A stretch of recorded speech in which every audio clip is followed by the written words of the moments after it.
আচ্ছা বাইদেউ আপোনাৰ নামটো কওকচোন। নমস্কাৰ, মোৰ নাম বিউটি কলিতা। বিজু বিউটি কলিতা। আচ্ছা আপোনাৰ এইটো পানীটো আমি যিটো পৰীক্ষা কৰিলোঁ এইটো একুৱাগাৰ্ডৰ আছিল নে আৰৰ পানী আছিল? একুৱাগাৰ্ডৰ পানী।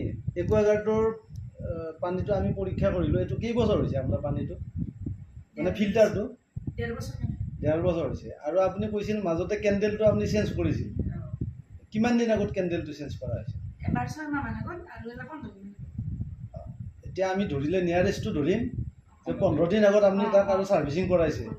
গতিকে চাওক, এই ছাৰ্ভিচিং কৰাৰ পিছতো আমি যিটো পানী পালোঁ এইটো আপোনাৰ ঘৰৰ পানী এইটো।